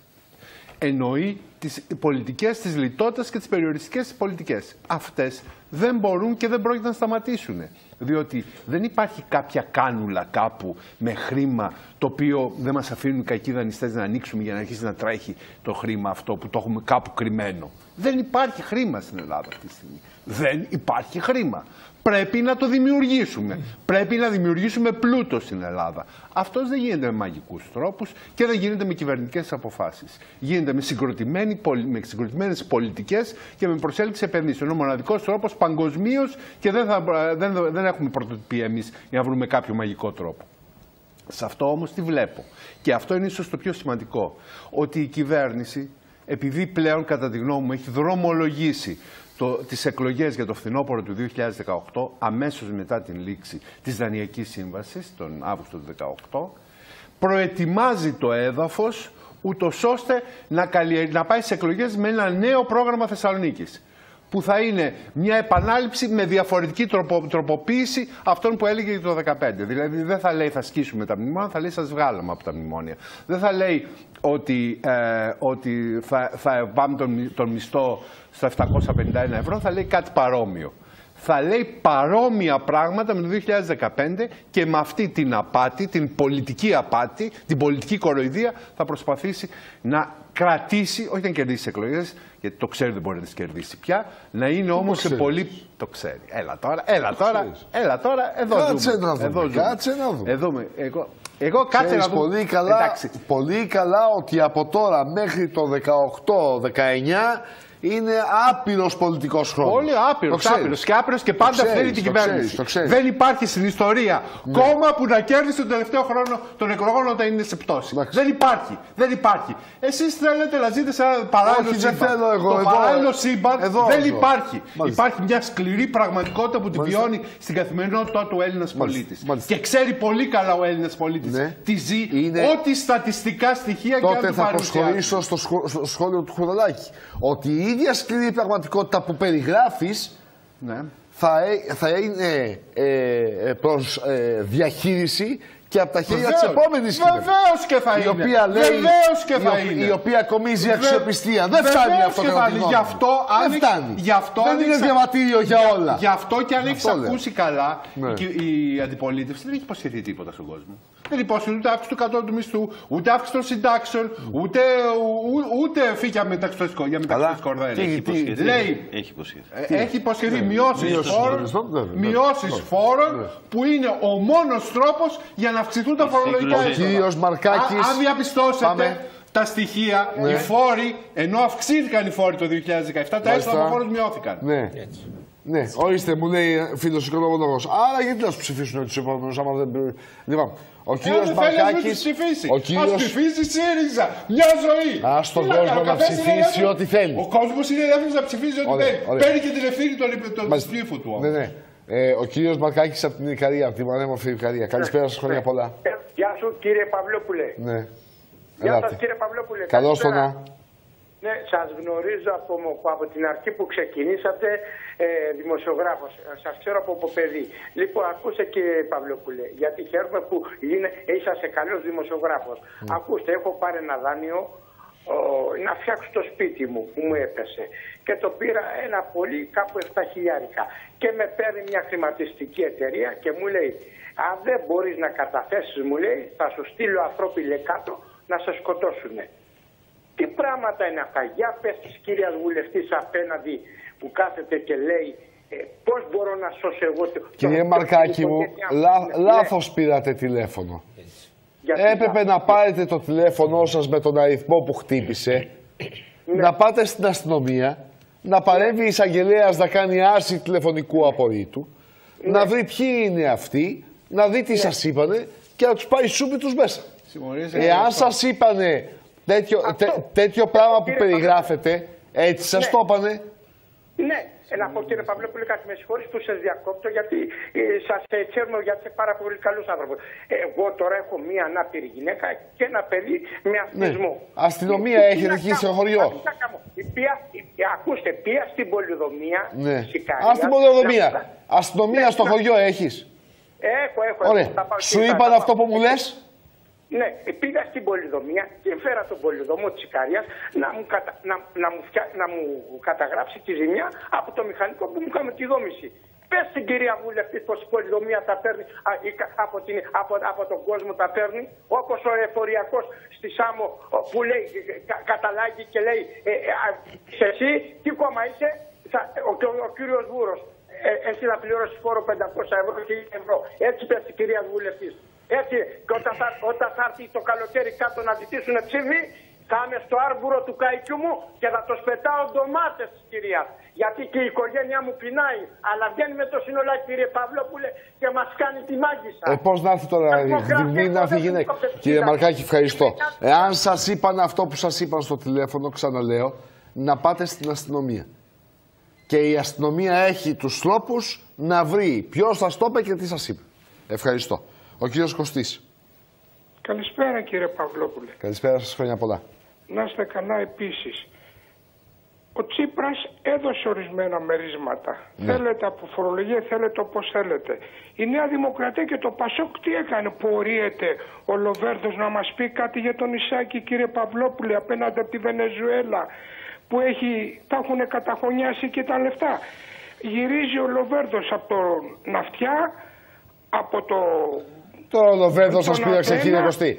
Τόσα πολιτικά στελέχη υπάρχουν εδώ πέρα. Ο Λοβέρδος σας πείραξε. Ο Λοβέρδος λες και παίρνει λιγμένα κάνει. Καλά. Τώρα με συγχωρείτε πάρα πολύ. Δεν συμφωνώ. Καλό βράδυ, κύριε Κωστή. Δεν συμφωνώ. Δεν συμφωνώ έτσι. Με συγχωρείτε πολύ. Η κυρία. Τιμή μου. Άσε τώρα τις τιμές και τις εκτόσεις. Η κυρία Αυλονίτου, πόσες είστε? Πολλές. Ελένη κιόλας. Η κυρία Ελισάβετ ή Ελένη? Ελισάβετ. Ελισάβετ είστε? Μάλιστα. Καλησπέρα σας. Σε αυτό μόνο διαφέρετε? Κυρία, είστε συγγενείς? Όχι. Μάλιστα. Και καλησπέρα, χρόνια πολλά. Χρόνια πολλά. Ειλικρινά θα αλλάξω το επίθετό μου. Ελάτε. Γιατί τρέπομαι να κυκλοφορώ με αυτό το επίθετο. Ελάτε, κυρία Αυλονίτου. Όχι, κύριε Παυλόπουλε. Δυστυχώς τόση ώρα παρακολουθώ την τηλεόραση και δεν σέβεται ούτε τους συνομιλητές της. Ειλικρινά μας πάτε τα νεύρα, όποτε καλείται την κυρία Αυλονίτου. Η κυρία Αυλονίτου είναι η μοναδική. Όχι, θα με ακούσετε, σας παρακαλώ πολύ, με συγχωρείτε πολύ. Διότι κάνετε μια προσωπική επίθεση και εγώ αισθάνομαι την ανάγκη να υπερασπιστώ την κυρία Αυλονίτου. Γιατί μπορεί να μην συμφωνώ, μπορεί να διαφωνώ, να συμφωνώ με ό,τι λέει είναι έτερον εκάτερον. Η κυρία Αυλονίτου είναι εδώ ως κυβερνητική βουλευτήνα και υπερασπίζει αυτό που θεωρεί. Η μόνη που δεν σέβεται ως κυβερνητικός εκπρόσωπος, η μόνη που δεν σέβεται τους συνομιλητές της είναι αυτή. Η μόνη που δεν αφήστε τις προσωπικές αναφορές και πάμε. Αφήστε τις προσωπικές αναφορές και πάμε στο αντικείμενο της συζήτησης. Αν έχετε την καλοσύνη. Να πούμε ότι πεινάμε, ότι είμαστε. Δεν σας ακούω. Ελάτε κύριε. Ελάτε. Κύριε Παυλόπουλε, κοιτάτε να δείτε, βγαίνουν και λένε τόσα ψέματα. Βγαίνουν και κατηγορούν το Πασόκ. Μα μέσα στην κυβέρνηση είναι όλο το Πασόκ. Τι θέλουν και κατηγορούν το Πασόκ? Τι κατηγορεί? Ότι είναι καινούργοι? Ότι είναι από παρθενοραθή αυτή η κυβέρνηση? Κοιτάτε μόνο πώς εκφράζεται, πώς βγάζει τα δόντια της, πώς μιλάει. Όχι, κυρία Αυλονίτου, δεν είναι οδοντιατρίο εδώ, σας ευχαριστώ. Κυρία Αυλονίτου, με συγχωρείτε πολύ, εδώ δεν είναι οδοντιατρίο. Καλό βράδυ. Η κυρία Σινάκη, παρακαλώ. Ναι, γεια σας, καλησπέρα κύριε Παυλόπουλε. Συγχαρητήρια για την εκπομπή σας. Να είστε καλά. Λοιπόν, θα πω, κυρία Σινάκη, με συγχωρείτε για την παρέμβαση, θα πω ότι οι γραμμές ανοίγουν για να ακούμε τις καταγγελίες σας, τα σχόλιά σας, τις παρατηρήσεις σας και ούτω καθεξής. Δεν έχουν νόημα οι προσωπικές... Όχι, δεν μιλώ σε εσάς, κυρία Σινάκη. Δεν μιλώ για εσάς. Δεν σας έχω ακούσει ακόμα. Δεν έχουν νόημα οι προσωπικές επιθέσεις. Δεν μπορούμε πλέον να ακούμε την κυρία. Καταρχήν δεν αφήνεται να μιλήσει κάποιος της Νέας Δημοκρατίας. Όλο αντιπρόσωποι του ΣΥΡΙΖΑ. Λοιπόν, δεύτερον, θέλω να πω κάτι. Ότι για αυτό το μέρισμα που είπε ο κύριος Τσίπρας, λοιπόν, έχω να πω ότι 90.000 άτομα το πήρανε από Μπαγκλαντές, Πακιστανοί, Βούλγαροι, Ρουμάνοι, Αλβανοί. 90.000 το πήρανε όλοι οι άλλοι ξένοι, 2.000 το πήρανε μόνο Έλληνες. Εγώ δεν τον πήρα γιατί. Μήπως δεν είναι σωστός ο λογαριασμός που κάνετε? Προφανώς και δεν. Μήπως δεν είναι σωστός ο λογαριασμός? Πάνω με 1 εκατομμύριο. Όχι, το είδα. Καταρχήν το είπε ένας άλλος συνάδελφός σας. Δεν είναι σωστός αυτός ο λογαριασμός. 2.000 Έλληνες και 90.000 αλλοδαποί δεν είναι σωστός ο λογαριασμός. Κοιτάξτε τα ποσοστά. Κοιτάξτε τα ποσοστά να δείτε. Μα δεν είναι σωστός, κυρία Σινάκη μου, ο λογαριασμός. Δεν είναι σωστός ο λογαριασμός. Επίσης, το μέρισμα το παίρνει μόνον όποιος φορολογείται, έχει αφημί και άμυνα. Ναι, γιατί αυτοί φορολογούνται, που δουλεύουν όλοι με μαύρα, έτσι. Κυρία Σινάκη, το μέρισμα δεν μπορείς να κάνεις.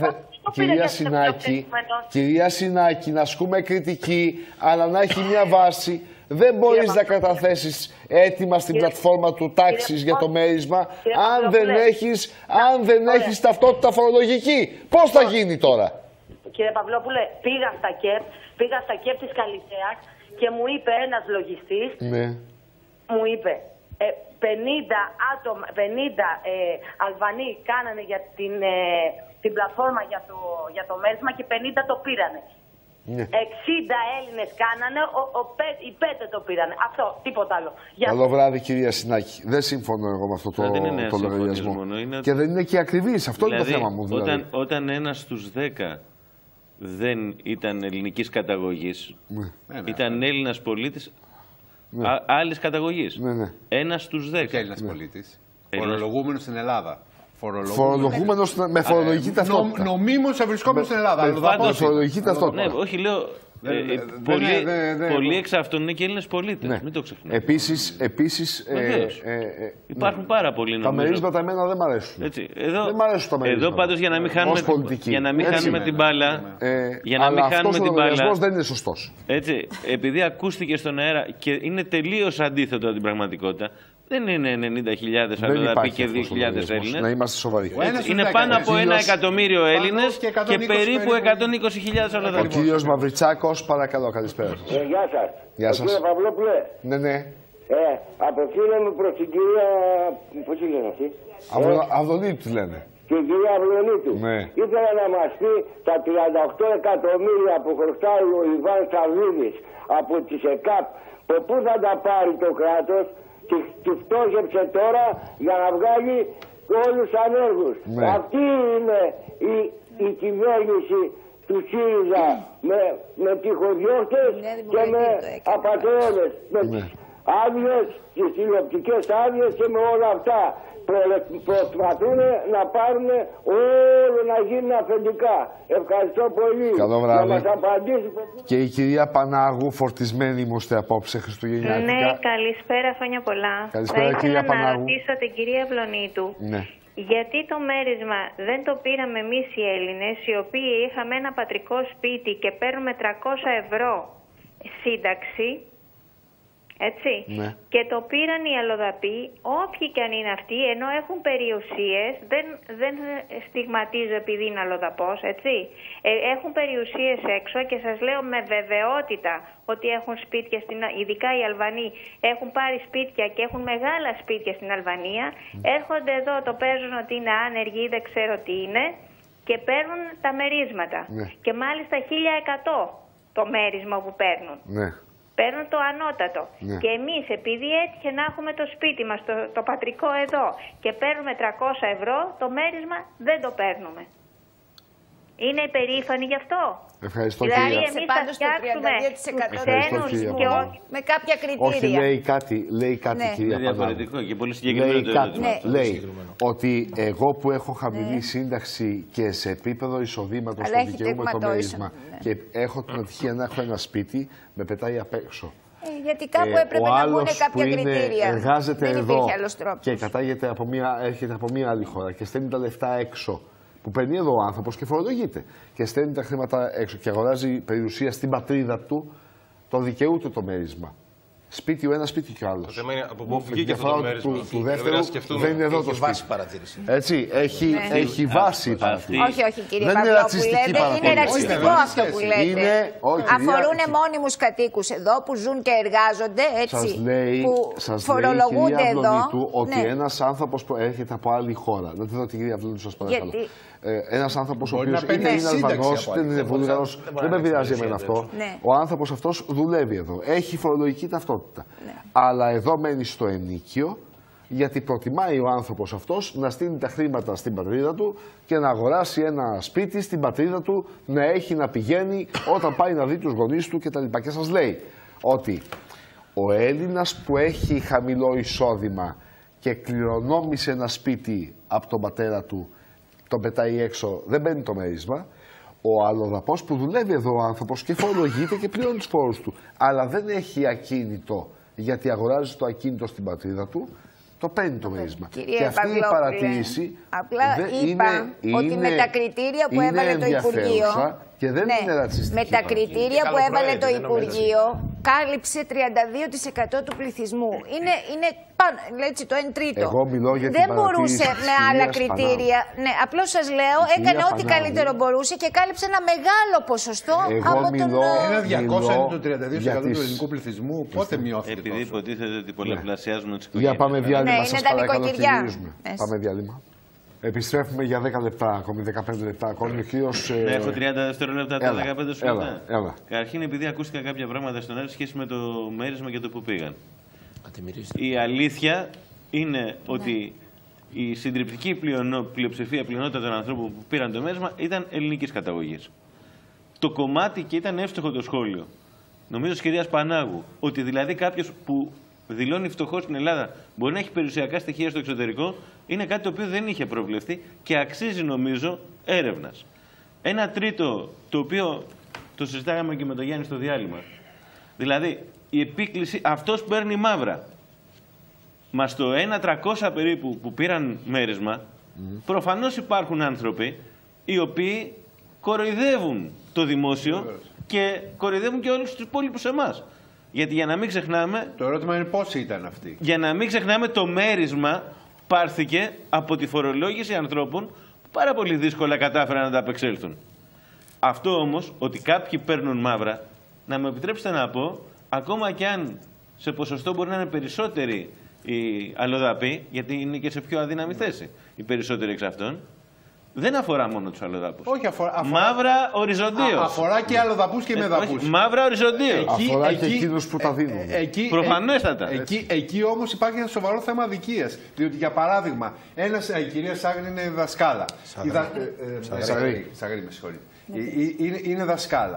Η δασκάλα που πηγαίνει στο σχολείο και παίρνει 800-900 ευρώ όπως θα παίρνει τώρα, δεν δικαιούται το μέρισμα, αλλά φορολογείται. Εκείνη που ενδεχομένως κάνει μόνο ιδιαίτερα, και είναι όλα μαύρα τα ιδιαίτερα, θα πάρει το μέρισμα που θα πληρώσει η κυρία Σαγρή. Ναι. Είναι άδικο. Είναι προδήλως άδικο. Ελάτε, κύριε Καούκη, παρακαλώ. Για την αγορά ήθελα να πείτε. Ναι, απλώς για το μέρισμα να πούμε ότι είναι από την αφέμαξη της μεσαίας τάξης και δίνεται χωρίς τα σωστά κριτήρια. Και θα σας θέσω και ένα άλλο. Μια άλλη διάσταση.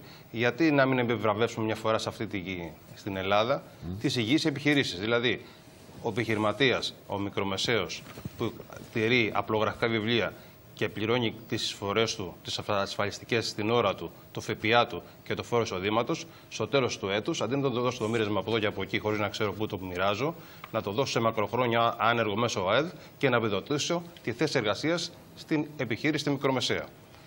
Και πρέπει και εμείς πλέον, η ανεξάρτητη αρχή που ανήκουμε εμείς, να επιστιάσουμε τους ελέγχους και σε αυτούς που πρέπει. Γιατί τα τελευταία 2 χρόνια, πέρα από αυτό που σας είπα, ότι 40.000 υποθέσεις μείναν ανέλεγκτες και θα παραγραφούν, και μιλάμε για 2 δις ευρώ που έχασε το ελληνικό κράτος από φόρους που μπορούσε να βεβαιώσει, και εμείς κυνηγάγαμε φαντάσματα. Και αυτή τη στιγμή, τα 2 τελευταία χρόνια, αυτό που κάνουμε στην αγορά έξω είναι ένας επαγγελματικός ρατσισμός σε ένα ορισμένο κλάδο επαγγελματιών, που αυτή είναι η ένδυση υπόδυση ή τα καταστήματα υγειονομικού ενδιαφέροντος. Μόνο σε αυτά προχωράμε και κάνουμε ελέγχους, όχι μόνο εμείς, και το Σώμα Επιθεώρησης Εργασίας και το ΙΚΑ και η Τουριστική Αστυνομία. Και έχουμε όλους τους άλλους στο απειρόβλητο, γιατί και μέχρι το 2017 δεν υπήρχαν πρόστιμα για αυτούς. Τα πρόστιμα από το 2015 είχαν σταματήσει και δεν μπορούσαμε να πάμε εμείς σε μια επιχείρηση η οποία ήταν γυμναστήριο ή, αν θέλετε, ένα διαγνωστικό κέντρο, να κάνουμε ένα προληπτικό έλεγχο. Έπρεπε να έχουμε μόνο για τακτικό έλεγχο, που σημαίνει ότι η φοροδιαφυγή οργίαζε. Και εστιάσαμε μόνο στα καταστήματα υγειονομικού ενδιαφέροντος που θα κόψουν μία έγκουσα απόδειξη για μια ζαμπονοτυρόπιτα. Έτσι. Άρα πρέπει να επανασχεδιάσουμε όλες τις ΔΟΗ, να λειτουργήσουν ως πλέον ευρωπαϊκό ελεκτικός μηχανισμός, με σωστά υλικοτεχνική υποδομή, γιατί να ξέρετε στις ΔΟΗ, οι υπολογιστές που έχουμε είναι από το 2004. Έτσι. Έχουν πάνω το σήμα, το φίβο για την Αθηνά ακόμα. Λειτουργούμε κάτω από αντίξωες συνθήκες. Και πρέπει να προστατευτεί ο φοριακός υπάλληλος και να προστατεύεται από τις ποινικές και αστικές ευθύνες που μπορεί να το διώξει οποιοδήποτε, για να μπορεί να κάνει τη δουλειά του σωστά και ανέμακτα. Αυτό έχω να πω. Ελάτε, κυρία Αυλονίτου, παρακαλώ. Λοιπόν, το μέρισμα δεν προέρχεται από αφέμαξη, όπως είπε ο κύριος Καούκης. Το μέρισμα, λοιπόν, προέρχεται από το υπερπλεόνασμα, δηλαδή, που δημιουργήθηκε, από την εκαθάριση, για παράδειγμα, του Μητρώου, του ΕΦΚΑ, το οποίο το πήραμε ελλειμματικό 1 δις και το κάναμε πλεονασματικό 400 εκατομμύρια. Από την, από την εκαθάριση που υπήρχε, το είπε και η κυρία Υπουργός, αν παρακολουθείτε τη Βουλή. Από εκεί λοιπόν βγήκανε χρήματα, όπως και από την αύξηση της εργασίας, έτσι, και των εισφορών των εργαζομένων, γιατί υπάρχουν περισσότεροι εργαζόμενοι, όπως και από μη παραμετρικές πηγές που δεν θέλανε να μετρήσουν. Δηλαδή γίνανε μέρισμα, όπως και από μη παραμετρικές πηγές που δεν θέλανε οι δανειστές. Εις βάρος των προσεχών συντάξεων έγιναν μέρισμα. Μα τώρα σοβαρολογείτε με αυτό που λέτε. Οι εισφορές που πληρώνουν για να πάρουν σύνταξη άνθρωποι γίνηκαν μέρισμα. Αυτό που λέτε είναι παράνομο. Είναι αντισυνταγματικό. Τι να πω. Οι εισφορές που πληρώνουν άλλους για να πάρουν σύνταξη γίναν μέρισμα, λέτε. Το ακούσατε, δεν το λέω εγώ. Όπως και οι μη παραμετρικές πηγές που δεν θέλανε οι δανειστές να προσμετρήσουν, όπως για παράδειγμα η εθελούσια αποκάλυψη εισοδημάτων, έτσι, που φορολογήθηκε και ήρθανε χρήματα πίσω στην Ελλάδα, όπως και από άλλες τέτοιου είδους πηγές, έτσι, από πρόστιμα που μπήκαν, έτσι, γιατί υπάρχει καλύτερος έλεγχος τώρα. Όλα αυτά λοιπόν δημιουργήσαν ένα μέρισμα που το κράτος, η κυβέρνηση ήρθε και είπε ότι εγώ θα τα επιστρέψω πίσω στους πολίτες, τους πιο αδύναμους. Έδωσε δηλαδή ένα δείγμα γραφής ότι όταν αυτό συμβαίνει θα επιστρέφεται πίσω στον εργαζόμενο. Αυτά όσον αφορά το μέρισμα, για να μην έχουμε, τέλος πάντων, αμφιβολίες. Από εκεί και πέρα να θέλω να πω και εγώ ότι βγήκε ο κύριος Κορκίδης, βγήκε ο κύριος Μίχαλος, είπε ότι η αγορά προχώρησε και υπήρχε ένα 2% μεγαλύτερη κατανάλωση φέτος και πήγαν καλύτερα τα μαγαζιά σε σχέση πάντα με πέρσι. Έτσι, είναι σημαντικό, δείχνει ένα δείγμα.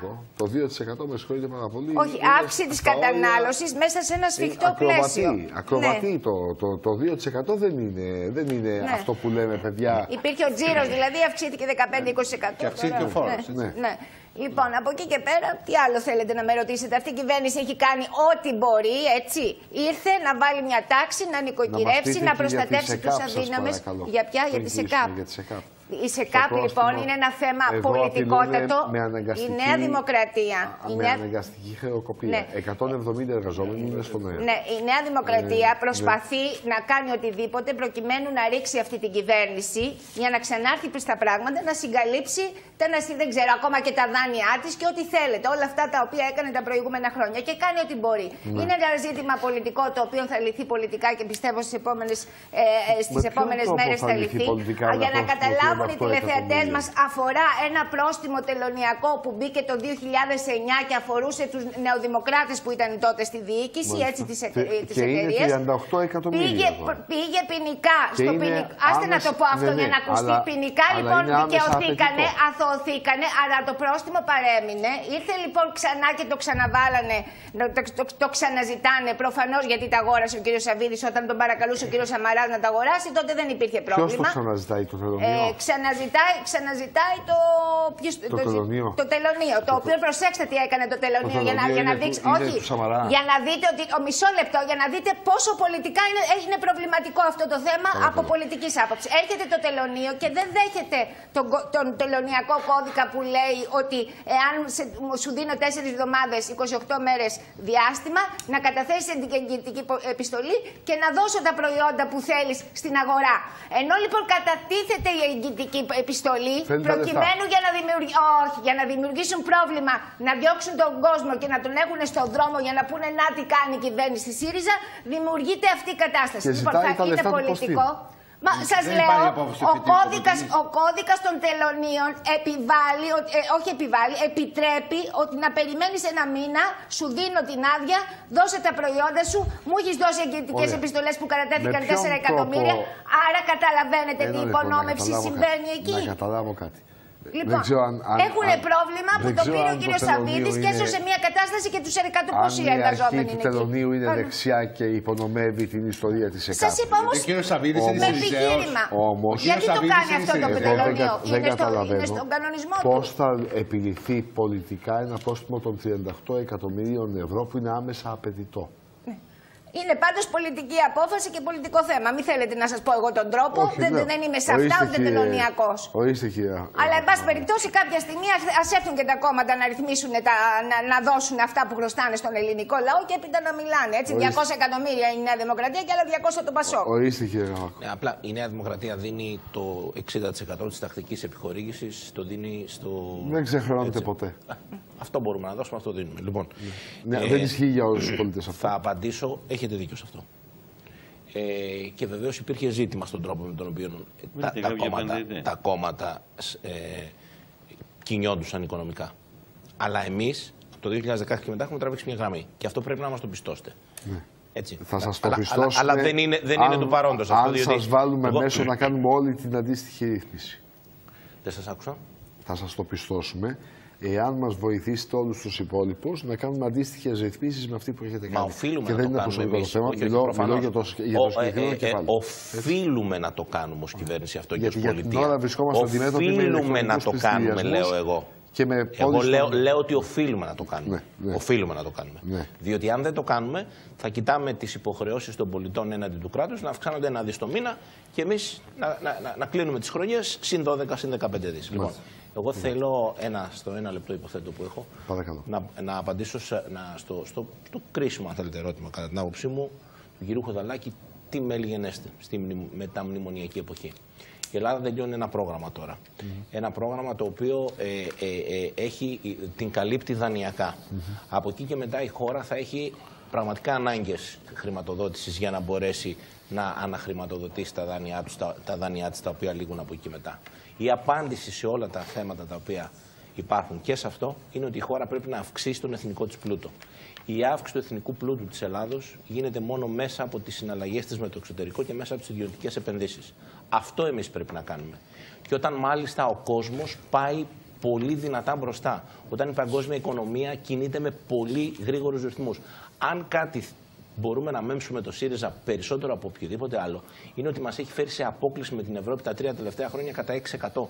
Η Ευρώπη έχει αυξηθεί κατά 6% και εμείς είμαστε στάσιμοι. Ο κόσμος ανεβαίνει και την Ελλάδα κάτι την κρατάει χαμηλά, κύριε Χουδαλάκη. Θα σας πω λοιπόν τι την κρατάει χαμηλά. Την κρατάει ο κρατισμός. Εμείς λοιπόν λέμε ότι θα εφαρμόσουμε ένα πρόγραμμα δημοσιονομικό με χαμηλότερους φόρους, με χαμηλότερες όμως δαπάνες του κράτους. Θα μαζέψουμε το ρόλο του κράτους, τις δομές του.